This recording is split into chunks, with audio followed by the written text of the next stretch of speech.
Bab ini mengajak kita untuk membuka mata batin lebih luas terhadap siapa saja yang Allah kirimkan dalam hidup kita. Jangan terlalu cepat menghakimi siapapun, karena bisa jadi mereka hadir bukan untuk menguji kesabaranmu semata, tapi untuk menyampaikan pesan langit yang selama ini tak bisa engkau dengar dari dirimu sendiri. Jika engkau sedang bingung, lalu datang seseorang dan tanpa sadar mengucapkan apa yang engkau butuhkan, maka bersyukurlah, karena itu bukan kebetulan, melainkan sapaan dari Yang Maha Mengetahui, melalui lisan manusia yang tak kau duga. Alam sebagai cermin ruhani ketika langit dan angin menyampaikan pesan. Langit yang berubah warna, dedaunan yang gugur tanpa suara, burung yang tiba-tiba melintas di hadapanmu, angin yang mendadak berhembus pelan seperti belayan. Semua itu bukan sekadar pemandangan biasa.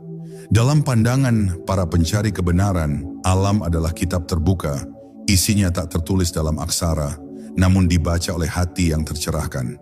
Ketika ruh sudah mulai mengenali iramanya sendiri, maka ia akan mulai menyadari bahwa semesta ini pun ikut bernyanyi dalam senandung kehendak ilahi. Alam menjadi pengantar pesan yang sangat lembut, namun tegas jika engkau peka menangkapnya. Sufi-sufi besar seperti Jalaluddin Rumi dan Imam Al-Ghazali menjadikan alam sebagai guru. Bukan karena mereka menyembah alam, tapi karena mereka memahami bahwa semua ciptaan adalah penunjuk menuju Sang Pencipta. Ketika engkau memandangi langit malam dan tiba-tiba hatimu terasa seperti disentuh oleh sesuatu yang tak kasat mata, saat itulah langit sedang membisikkan sesuatu kepadamu. Mungkin tentang kelapangan, mungkin tentang kebesaran, mungkin tentang kesendirian yang mengandung kasih sayang Tuhan. Itulah bahasa ruhani dari alam, tidak terucap tapi menggetarkan. Pernahkah engkau merasa tiba-tiba terharu hanya karena melihat hujan turun? Atau mendadak tenang saat mendengar suara ombak? Itu bukan kebetulan emosional. Dalam ilmu ruhani, momen itu bisa jadi adalah waktu di mana jiwamu sedang disejajarkan dengan irama semesta. Hati yang jernih mampu menangkap gelombang kehadiran Allah melalui fenomena alam yang biasa. Dan saat itu terjadi, alam tak lagi menjadi latar belakang kehidupan, tapi bagian dari dialog suci antara makhluk dan Khalik. Namun hanya mereka yang hadir sepenuhnya dalam momen yang bisa menangkapnya.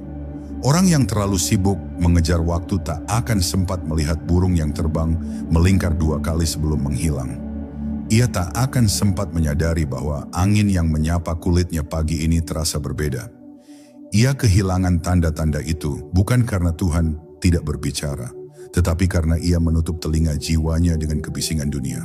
Maka, latihan utama dalam menangkap isyarat ruhani dari alam adalah kehadiran penuh, menyadari, merenungi, dan merasakan.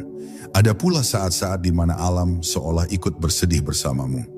Langit mendung di saat hati sedang murung. Suasana hening di saat engkau sedang banyak berpikir. Daun yang tiba-tiba jatuh tepat di depan kaki ketika engkau sedang bertanya dalam hati. Di momen-momen seperti ini, jangan buru-buru menganggapnya kebetulan. Duduklah sejenak, rasakan. Tanyakan pada jiwamu, apa yang ingin disampaikan? Karena boleh jadi, itulah cara Allah menjawab tanpa suara. Diamnya bukan berarti tak hadir, justru itulah bentuk hadirnya yang paling dalam. Alam bukan hanya menyampaikan ketenangan, tapi juga peringatan. Ketika kita terlalu jauh dari keseimbangan batin, terkadang alam mengguncang kita dalam bentuk cuaca, gangguan lingkungan, atau ketidaknyamanan fisik yang tiba-tiba muncul saat kita berada di tempat tertentu. Bagi yang peka, ini bisa menjadi alarm ruhani bahwa ada sesuatu yang tidak selaras dalam diri, bahwa sudah waktunya kembali mengatur niat, arah, dan pusat perhatian. Sebab manusia dan semesta memiliki keterkaitan yang halus tapi nyata. Maka mulai sekarang, lihatlah alam bukan hanya sebagai latar kehidupan, tapi sebagai bagian dari percakapan ruhanimu. Jika hati sedang bimbang, berjalanlah di antara pohon-pohon. Jika jiwa sedang gelisah, pandanglah langit malam. Jangan tanya apa maksudnya, dengarkan saja. Karena di dalam sunyi itu, bisa jadi ada jawaban yang tak bisa disampaikan oleh manusia manapun. Dan engkau akan tahu bahwa semesta ini memang diciptakan bukan hanya untuk ditinggali, tapi untuk diselami sebagai cermin sebagai guru, sebagai jembatan menuju cintanya yang tak terhingga. Isyarat dari alam mimpi, jendela jiwa menuju cahaya ilahi. Ada satu dunia yang tak bisa disentuh oleh tangan, tak bisa dilihat oleh mata saat terjaga, namun begitu nyata saat jiwa lepas dari raganya sejenak. Itulah dunia mimpi. Bagi orang awam, mimpi dianggap sekadar bunga tidur. Tapi dalam pandangan rohani, mimpi bisa menjadi pintu komunikasi antara langit dan bumi, antara ruh dan Rabb-Nya. Di sanalah jiwa, dalam keadaan tak terikat oleh logika dan batas fisik, kadang menerima pesan-pesan rahasia yang tak bisa dijelaskan oleh nalar biasa. Mimpi bukan sekadar bayangan, tapi kadang adalah isyarat yang ditulis oleh pena gaib di lembaran batin kita. Dalam Al-Quran, mimpi Nabi Yusuf menjadi contoh betapa besar makna sebuah mimpi. Mimpi bukan hal remeh dalam tradisi kenabian. Para sufi meyakini bahwa mimpi bisa menjadi salah satu bentuk ilham, terutama bila datang dengan kejernihan rasa dan makna. Mimpi yang membawa kesan kuat, ketenangan mendalam, atau menggugah kesadaran bisa menjadi bagian dari isyarat ruhani yang dikirim Allah dalam tidur kita. Ia datang tidak atas kehendak kita, tapi seperti hadiah dari langit saat ruh sedang berada di antara dua alam, dunia nyata dan dunia ruhani. Namun tidak semua mimpi bersifat ruhani. Dalam ilmu tasawuf, mimpi digolongkan dalam beberapa jenis. Mimpi dari Allah, ru'ya syadiqah, mimpi dari diri sendiri, hatif nafsani, dan mimpi dari setan, takhilat syaitaniyah. Membedakan ketiganya bukan hal mudah, tapi jiwa yang terlatih akan dapat merasakannya. Mimpi yang berasal dari Allah biasanya singkat, terang, padat makna, dan meninggalkan jejak rasa yang dalam setelah terbangun. Sedangkan mimpi dari hawa nafsu seringkali liar, terpecah-pecah, atau sekadar hasil dari pikiran yang sibuk sebelum tidur. Isyarat ruhani lewat mimpi seringkali tidak langsung. Ia bisa hadir dalam bentuk simbol, perumpamaan, atau kejadian yang tampaknya tidak berkaitan dengan kehidupan nyata, namun menyimpan pesan tersembunyi. Seekor burung putih, cahaya terang, suara yang tak terlihat wujudnya, atau bahkan perjumpaan dengan seseorang yang sudah meninggal, semua itu bisa menjadi lambang ruhani. Jiwa yang peka akan merenung, bukan terburu-buru menafsirkan. Karena dalam tradisi para arifin, mimpi ditafsirkan bukan dengan buku, tapi dengan rasa dan hubungan batin dengan Allah. Penting untuk tidak menyombongkan diri karena merasa mendapat mimpi ruhani. Karena mimpi bukan ukuran kemuliaan, tapi tanggung jawab. Seringkali isyarat dalam mimpi adalah peringatan halus dari Allah agar kita kembali ke jalannya. Kadang pula itu adalah penghiburan saat kita sedang dalam kesedihan yang mendalam. Bahkan bisa menjadi dorongan agar kita melakukan sesuatu yang telah lama tertunda. Oleh sebab itu, siapapun yang menerima mimpi yang terasa berbeda, hendaknya tidak menyia-nyiakannya, melainkan menyimpannya dalam hati dan meminta petunjuk dalam doa. Beberapa sufi bahkan melatih dirinya untuk menjaga kesadaran dalam tidur. Mereka berzikir hingga terlelap, agar ruh tetap terikat pada cahaya saat meninggalkan jasad. Dari situ mimpi-mimpi mereka menjadi lebih jernih dan mudah dipahami. Dalam catatan kehidupan para wali, ada mimpi yang menjadi titik balik jalan spiritual mereka. Mimpi yang membuat mereka meninggalkan dunia, memulai perjalanan suci, atau menyadari dosa yang selama ini tersembunyi. Mimpi bisa menjadi cermin jiwa, memperlihatkan apa yang tak terlihat dalam keadaan terjaga. Maka jika engkau bermimpi dan merasa bahwa mimpi itu bukan biasa, jangan abaikan. Simpan dalam hati, tanyakan pada Allah lewat doa dan zikir. Apa maksud dari ini semua? Jangan buru-buru mencari maknanya di luar, karena seringkali maknanya hanya bisa ditemukan jika kita menyelaminya lewat ketenangan dan renungan dalam. Sebab ruh tidak sedang berbicara dengan bahasa dunia, tetapi dengan bahasa cahaya. Dan tugas kita adalah menangkap cahaya itu, menafsirkannya dengan cinta dan kehati-hatian, agar tak salah paham dalam memahami sapaan halus dari alam ruhani. Dorongan batin, tanda-tanda tanpa suara yang mendorong langkah kita. Pernahkah engkau merasa tiba-tiba terdorong untuk melakukan sesuatu tanpa alasan yang jelas, tanpa perintah, tanpa rencana? Seperti ingin menemui seseorang, pergi ke tempat tertentu, memulai sesuatu yang sebelumnya tak terpikirkan, atau bahkan menghentikan satu kebiasaan lama. Dorongan semacam itu bisa jadi adalah isyarat ruhani. Ia tak disuarakan oleh pikiran, tak dituliskan oleh rencana, tapi muncul dari kedalaman batin. Seperti ada tangan tak terlihat yang membimbing langkah kita dari dalam. Itulah salah satu bentuk paling lembut dari komunikasi antara ruh dan jalan hidup kita. Dalam dunia tasawuf, dorongan batin ini disebut sebagai khathir, bisikan jiwa yang datang tiba-tiba. Tapi tidak semua khathir berasal dari sumber yang suci. Ada yang datang dari hawa nafsu, ada yang dari setan, dan ada pula yang dari Allah. Maka tugas kita bukan hanya merasakan dorongan itu, tapi juga membedakan sumbernya. Dorongan yang berasal dari Allah biasanya muncul dengan ketenangan, tidak tergesa-gesa, tidak meresahkan, dan membawa kedamaian walau arah yang dituju terasa asing atau bahkan berat. Sedangkan bisikan dari hawa nafsu seringkali datang dengan desakan yang tidak sabar dan rasa ingin segera memenuhi keinginan. Salah satu cara mengenali dorongan ruhani adalah dengan memperhatikan rasa setelahnya. Bila setelah mengikuti dorongan itu hati terasa lebih terang, lebih ringan, dan lebih dekat kepada Allah, besar kemungkinan itu adalah isyarat darinya. Tapi bila setelah mengikuti dorongan itu, hati justru menjadi gelisah, timbul penyesalan, atau makin jauh dari ketenangan ruhani, maka perlu kehati-hatian. Mungkin itu hanya keinginan yang menyamar sebagai bisikan batin.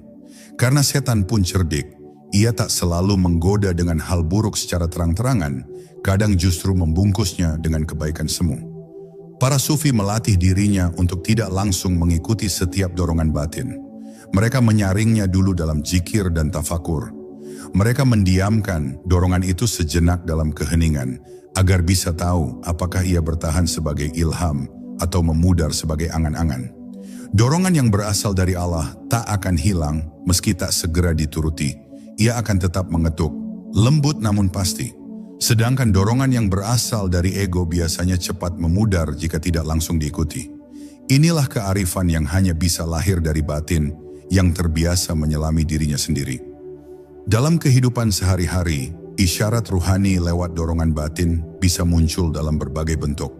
Misalnya, keinginan kuat untuk memperbaiki hubungan dengan seseorang, padahal sebelumnya engkau merasa tak peduli. Atau dorongan tiba-tiba untuk menjauhi tempat tertentu, meski secara logika tidak ada ancaman nyata. Bahkan bisa berupa keinginan kuat untuk bersedekah kepada seseorang yang baru saja kau temui. Jika dorongan itu muncul disertai rasa lapang, maka besar kemungkinan engkau sedang dibimbing oleh tangan tak terlihat dari langit. Jangan abaikan itu. Namun jangan pula menjadi hamba yang hanya bergantung pada rasa. Tetaplah berjalan dalam disiplin ilmu dan adab, karena ruhani yang tidak diimbangi dengan hikmah bisa menjebak kita dalam kesesatan rasa. Dorongan ruhani yang sejati akan selalu selaras dengan nilai-nilai keimanan, kejujuran, dan kasih sayang. Ia tidak membawa pada kesombongan spiritual, tidak membuat kita merasa lebih dipilih dari yang lain. Sebaliknya, ia justru membuat kita makin rendah hati, makin berhati-hati, dan makin sering menangis dalam keheningan malam, karena merasa sedang dituntun oleh cintanya yang tak kita mengerti sepenuhnya. Maka jika suatu hari engkau merasa terdorong untuk melakukan sesuatu yang baik, yang tak biasa, yang muncul dari dalam tanpa perhitungan duniawi, jangan buru-buru mengabaikannya. Duduklah sejenak, tarik napas dalam. Rasakan apakah itu datang dari kedamaian atau dari kegelisahan. Jika damai, maka sambutlah dengan zikir. Lalu berjalanlah dengan perlahan, sebab boleh jadi engkau sedang dituntun oleh tangan yang tak terlihat menuju satu babak baru dari kehidupanmu yang sudah ditulis di Lauhul Mahfudz jauh sebelum engkau dilahirkan ke dunia ini. Kebetulan yang berulang, kode ilahi yang tak tertulis. Dalam hidup, kita sering mengalami hal-hal yang tampak seperti kebetulan. Bertemu orang yang sama di tempat berbeda, mendengar kalimat yang sama dari dua mulut yang tak saling kenal, membaca ayat atau mendengar nasihat yang tepat dengan kondisi batin kita. Semua itu tampak acak. Tapi bagi jiwa yang sedang terjaga, kebetulan bukanlah istilah yang ringan. Dalam pandangan ruhani, peristiwa berulang yang tampaknya biasa bisa jadi merupakan pesan dari langit. Sebuah kode ilahi yang tersembunyi di balik realitas sehari-hari. menunggu untuk dikenali oleh hati yang jernih. Cobalah perhatikan, saat engkau sedang gelisah, tiba-tiba seseorang menulis sesuatu di media sosial yang seolah menjawab hatimu. Lalu malamnya, engkau menemukan kutipan yang membahas hal yang sama. Esok harinya engkau mendengar ceramah yang mengulang kembali topik itu. Mungkin semua itu dianggap kebetulan oleh banyak orang, tapi tidak oleh ruh yang halus. Ia akan diam sejenak, bertanya kepada Allah dalam batinnya, apakah engkau sedang berbicara padaku lewat semua ini? Karena ruh yang terjaga tahu, Allah bisa menyampaikan pesannya dengan cara yang sangat halus, bahkan melalui hal-hal yang tak disangka-sangka. Para sufi menyebut kejadian semacam ini sebagai tajalli, manifestasi cahaya Tuhan yang menampakkan diri lewat peristiwa dunia. Ia tidak selalu datang dalam bentuk mimpi atau zikir, tapi kadang justru muncul di tengah keramaian, lewat sesuatu yang tampak sepele. Dalam ajaran ruhani, ketika suatu hal muncul berulang-ulang, itu berarti jiwa sedang diajak memahami sesuatu. Bisa jadi tentang keputusan yang harus segera diambil, atau tentang kesalahan yang belum disadari, atau tentang rahmat yang sedang mengetuk pintu, tapi belum juga dibukakan oleh kita sendiri. Namun kita harus berhati-hati, tidak semua pengulangan berarti isyarat. Bisa jadi hanya bias pikiran yang terlalu waspada.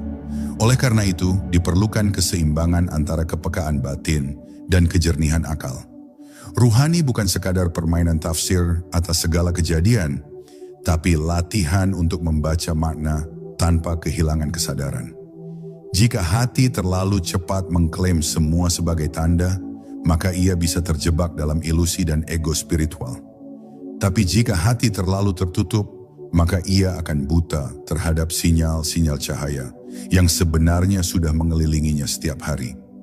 Tanda yang sejati biasanya meninggalkan bekas rasa dalam batin, ketenangan yang dalam, kesadaran baru, atau munculnya tekad untuk berubah.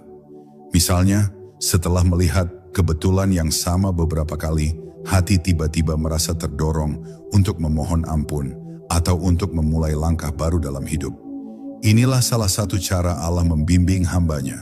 Dengan lembut, tidak memaksa, namun terus-menerus mengetuk lewat pengulangan, sampai kita sadar bahwa ini bukan lagi kebetulan, melainkan undangan suci darinya untuk kembali, untuk bangkit, atau untuk menyadari sesuatu yang telah lama dilupakan. Contoh paling nyata bisa kita lihat dalam kehidupan para pecinta Allah. Banyak dari mereka menemukan titik balik ruhani setelah dihantam oleh kebetulan yang berulang. Ada yang terus-menerus mendengar tentang kematian hingga akhirnya sadar bahwa hidupnya perlu arah baru. Ada pula yang berkali-kali bertemu dengan orang-orang saleh dalam waktu berdekatan hingga akhirnya menyadari bahwa ia sedang dikelilingi oleh tanda untuk lebih mendekat kepadanya. Dalam semua itu, mereka tidak melihat dunia sebagai kebetulan, tapi sebagai panggung isyarat dari sang penulis takdir. Maka ketika engkau mulai merasa ada pola yang berulang dalam hidupmu, peristiwa, nama, kalimat, bahkan angka sekalipun, jangan abaikan begitu saja. Tundukkan hatimu, minta pada Allah agar diberi pemahaman. Jangan terburu-buru menafsirkan, tapi peliharalah kesadaran.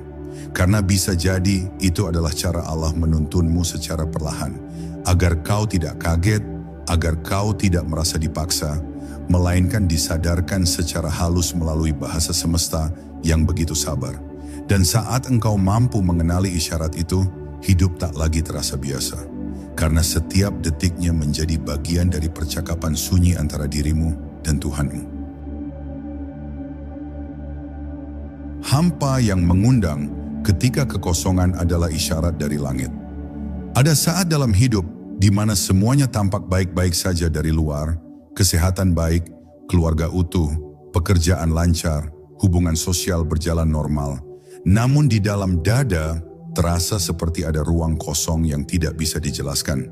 Tidak ada kesedihan yang nyata, tapi juga tidak ada kebahagiaan yang sungguh. Inilah rasa hampa yang seringkali datang secara tiba-tiba.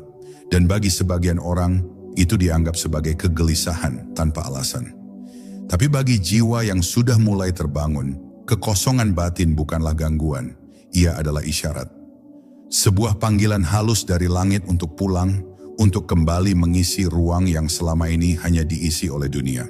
Dalam perjalanan rohani, kekosongan adalah bahasa sunyi dari Tuhan. Ia tidak datang untuk menyiksa, tapi untuk mengingatkan bahwa ada sesuatu yang hilang dalam hidup kita. Mungkin zikir yang sudah jarang, mungkin salat yang mulai tanpa rasa, mungkin hati yang terlalu lama tidak menangis dalam sujud. Maka hampa menjadi panggilan yang tidak terdengar, namun terasa jelas. Ia seakan berkata, "Bangunlah jiwa, engkau telah berjalan jauh dari sumber cahaya." Rasa kosong itu adalah bentuk kasih sayang, bukan hukuman. Karena Tuhan tahu, kadang manusia tidak akan mencari kecuali saat ia merasa ada yang hilang.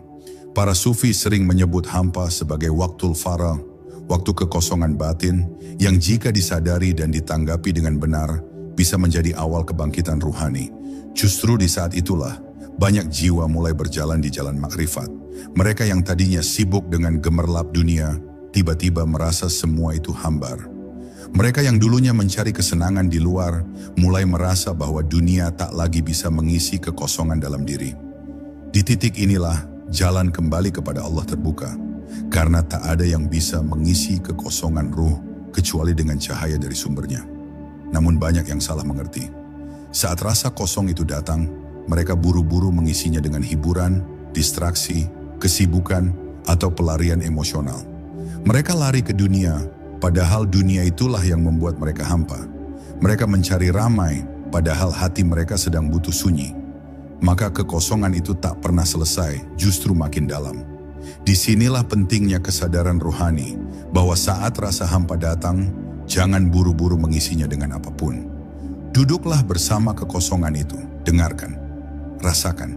Karena bisa jadi Tuhan sedang berbicara lewat diam yang paling dalam. Bagi jiwa yang terlatih, kekosongan justru menjadi tempat pertemuan. Ia tahu bahwa saat dunia terasa kosong, langit sedang menyiapkan ruang. Maka mereka bersyukur saat sepi datang. Mereka menyambut kekosongan dengan sujud malam yang panjang, dengan zikir yang diulang tanpa suara, dengan air mata yang tak diminta. Dan lambat laun, dari dalam kehampaan itu, muncul cahaya kecil yang hangat. Bukan dari luar tapi dari dalam. Bukan dari hiburan tapi dari hubungan. Hubungan ruh dengan Tuhannya. Itulah isyarat ruhani yang hanya bisa ditangkap oleh jiwa yang rela diam di tengah hampa. Kekosongan adalah awal dari pemurnian. Ia memisahkan antara yang palsu dan yang sejati. Apa yang selama ini engkau anggap membahagiakan akan gugur satu persatu. Hingga yang tersisa hanyalah dirimu sendiri berhadapan dengan Tuhanmu. Dan dari situlah engkau akan tahu bahwa semua yang engkau cari di luar sebenarnya sedang menunggumu di dalam. Maka saat rasa hampa itu datang lagi lain waktu, jangan takut, jangan risau, jangan tergesa mengusirnya. Karena bisa jadi, itu adalah jam pertemuan yang dijadwalkan oleh Tuhan sendiri untuk mengajakmu bercakap dalam sunyi. Bab ini mengajak kita untuk tidak menolak kekosongan, tapi memeluknya. Karena dalam tradisi para wali, kehampaan adalah pintu menuju limpahan makna. Sunyi bukan akhir dari perjalanan, tapi justru awal dari percakapan. Dan bisa jadi, di balik ruang kosong dalam hatimu, ada suara Tuhan yang selama ini tidak kau dengar, karena dunia terlalu bising. Maka diamlah, dengarkan, rasakan, karena dalam hampa yang mengundang, ada panggilan halus dari langit, yang ingin mengembalikanmu kepada makna sejati kehidupan. Isyarat di balik ujian ketika musibah adalah surat cinta tersembunyi. Tidak ada yang menginginkan musibah, tidak ada yang berharap tertimpa ujian. Namun setiap manusia yang hidup pasti akan melewati masa-masa sulit, kehilangan, sakit, kegagalan, kekecewaan, dan kesendirian yang mengguncang jiwa. Bagi sebagian orang, semua itu tampak seperti kutukan atau nasib buruk.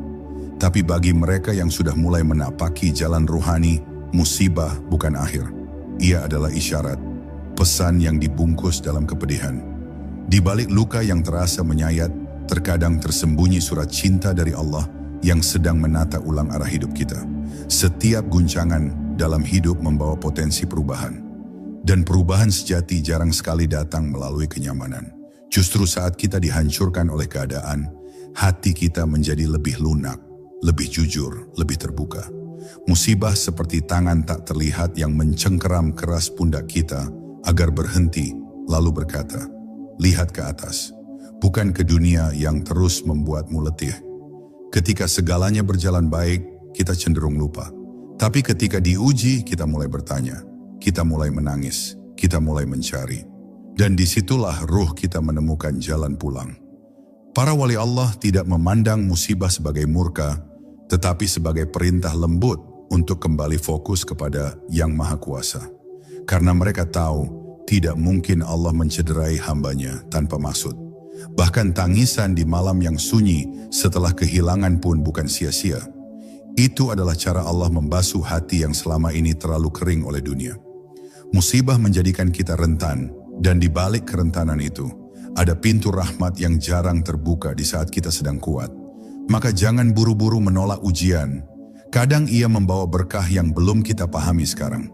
Isyarat ruhani lewat ujian bukan hanya datang dari kejadian besar.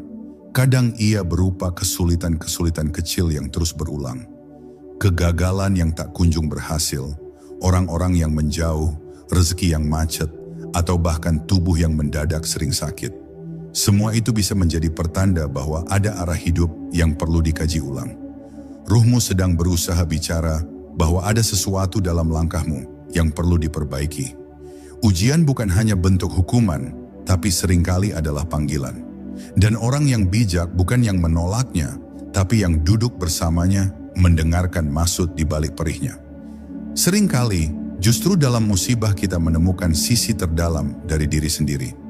Kita yang selama ini merasa tahu, tiba-tiba menyadari bahwa kita rapuh. Kita yang merasa berkuasa, dipaksa mengakui bahwa kita hanya hamba. Disinilah tempat terbaik bagi ruh untuk belajar. Bukan di puncak kekuasaan, tapi di dasar keterbatasan. Dan dari kedalaman itulah lahir permohonan yang paling tulus, zikir yang paling jujur, dan air mata yang paling dekat dengan rahmatnya. Inilah transformasi ruhani yang tidak diajarkan oleh buku, tetapi oleh kenyataan yang menyakitkan namun suci. Namun tak semua orang sanggup menangkap isyarat ini. Ada yang justru menjadi marah kepada Tuhan, kecewa, atau merasa diperlakukan tidak adil. Padahal mungkin itu bukan kehancuran, melainkan penyelamatan.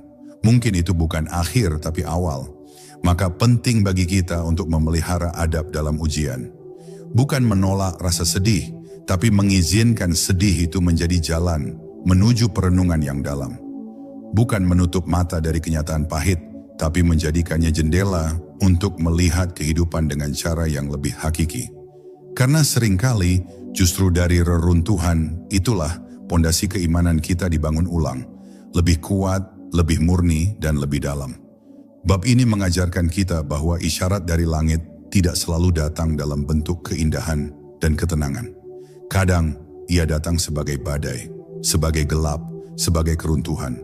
Tapi seperti malam yang panjang yang pada akhirnya melahirkan fajar, demikian pula musibah yang menyakitkan bisa menjadi jalan menuju terangnya. Maka ketika ujian datang, jangan hanya bertanya mengapa, tapi mulailah bertanya untuk apa. Karena bisa jadi Tuhan sedang menjadikanmu lebih dekat kepadanya dengan cara yang hanya bisa dipahami oleh jiwa yang berserah dan hati yang lembut. Hidup dalam tuntunan menyelaraskan langkah dengan isyarat dari langit. Bayangkan jika semua langkahmu setiap hari, dari bangun tidur hingga kembali memejamkan mata, sebenarnya tidak pernah benar-benar sendiri. Bahwa ada sesuatu yang membimbingmu diam-diam. Bukan suara keras, bukan tangan yang menarik paksa, tapi getaran lembut yang hanya bisa dirasakan oleh ruh yang terjaga. Hidup dalam bimbingan ilahi bukan berarti hidup tanpa pilihan, tapi hidup yang seluruh pilihannya disandarkan pada petunjuk-petunjuk halus dari langit. Dan ketika kita belajar mengenali isyarat-isyarat ruhani yang terus menyapa kita, di balik rasa, mimpi, kejadian, bahkan musibah, kita mulai melangkah bukan dengan ego, tapi dengan kepasrahan yang sadar. Inilah inti dari jalan para pencari Tuhan. Mereka bukan orang-orang yang sempurna, bukan pula selalu suci, tapi mereka hidup dengan kesadaran tinggi terhadap isyarat yang Allah berikan di setiap momen. Mereka tidak gegabah mengambil keputusan karena mereka menanti isyarat. Mereka tidak terlalu panik dalam kesulitan karena mereka yakin ada pesan tersembunyi di baliknya. Mereka tidak juga terlalu terbuai dalam kesenangan karena mereka tahu kadang kesenangan adalah ujian yang paling halus.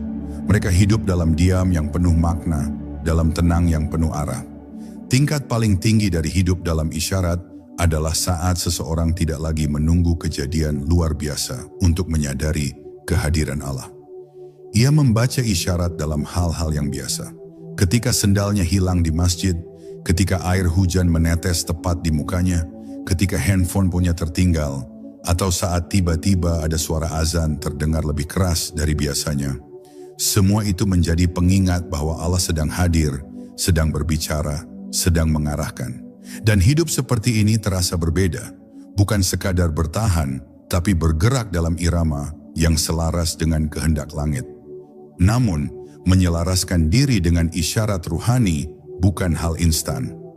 Dibutuhkan latihan batin, pengendapan rasa, pembiasaan tafakur, dan yang paling penting, keikhlasan untuk dibimbing. Karena kadang, arah yang ditunjukkan oleh isyarat tidak sesuai dengan keinginan kita. Jalan yang ditawarkan mungkin sunyi, berat, atau tak dipahami orang lain. Tapi jika itu datang dari Allah, maka ia akan membawa kedamaian yang tak bisa dibeli oleh dunia. Dan pada akhirnya, bukankah itu tujuan kita? Bukan hidup yang dipuja manusia, tapi hidup yang dituntun oleh cahayanya. Setiap kita memiliki peran dalam skenario langit yang besar. Tapi sayangnya, banyak yang hidup tanpa pernah tahu peran apa yang harus dijalankan. Mereka sibuk, tapi tak sadar arah. Sibuk mengejar, tapi tak tahu apa yang sedang dikejar. Maka mengenali isyarat ruhani adalah seperti menerima peta dari tangan Tuhan. Ia tak selalu lengkap, tapi cukup memberi petunjuk satu langkah ke depan. Dan itu cukup, karena tugas kita bukan melihat ujungnya, tapi berjalan dengan keyakinan bahwa setiap langkah yang diambil dengan kesadaran ilahi akan membawa kita lebih dekat kepadanya. Dan bila kita sudah mulai hidup dalam kesadaran ini, menyadari bahwa setiap rasa, setiap kejadian, setiap hampa, setiap mimpi, bahkan setiap pertemuan bisa menjadi pesan rahasia dari Tuhan, maka hidup akan terasa sangat dalam.